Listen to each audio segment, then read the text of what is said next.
Very, nope, it's not gonna be very quick. Just a tutorial on editing multiple layers or multiple exposures, whatever you want to call it. So I have filmed I've got 2 pieces of footage here, right? I'm behind, I sat in my hallway where I had a white wall and I filmed with that white wall. So you want a static background. If you want to put a white sheet up or a colorful sheet, whatever, it's up to you, but try to make that background just kind of plain when you're working with a double exposure for now. If you have a green screen and you want to, or a green sheet and you want to green screen that out later, that's up to you. So I've got 2 pieces of footage here. Okay. First one shows me like sitting on the ground, falling asleep. The second one here, right?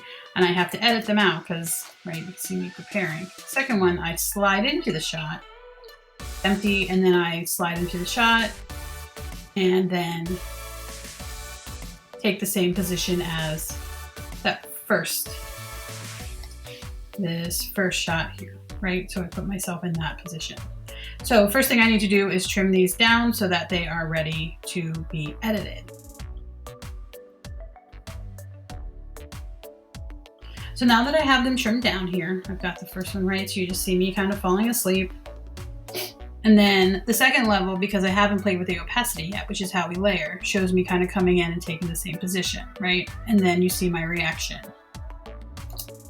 So essentially what I'm doing is a spirit or something is going to jump into my body. That's kind of what I'm showing. If I was doing this in a real film, I might change my costuming, bring my hair down, make it a little bit different so that it looks like something else is jumping into my body, okay? Or waking me up or giving me some energy.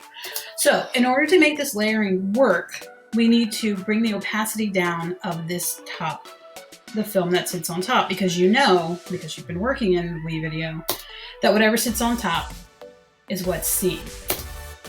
Okay, so to get the opacity, right, we're gonna come, click on opacity,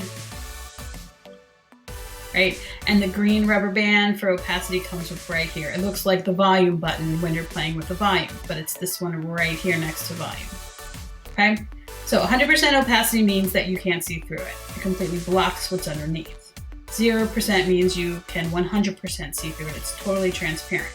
So what I like to do is fade in the transparency and fade in and fade it out. Start with it start at 0 and maybe fade up to like 40, somewhere between 40 and 50. And then again, take it down and fade it out to 0 again. That way it's more subtle, looks a little more professional. So you're gonna see something like this. So you've got me there, right? And then you can see, because you can see through that top track, right? I take, whoa, that was actually pretty well placed, right? And then I react.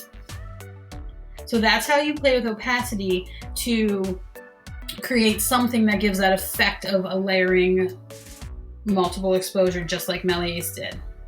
We get to use computers. He used glue and tape. Okay, so again, I came here, right here to opacity.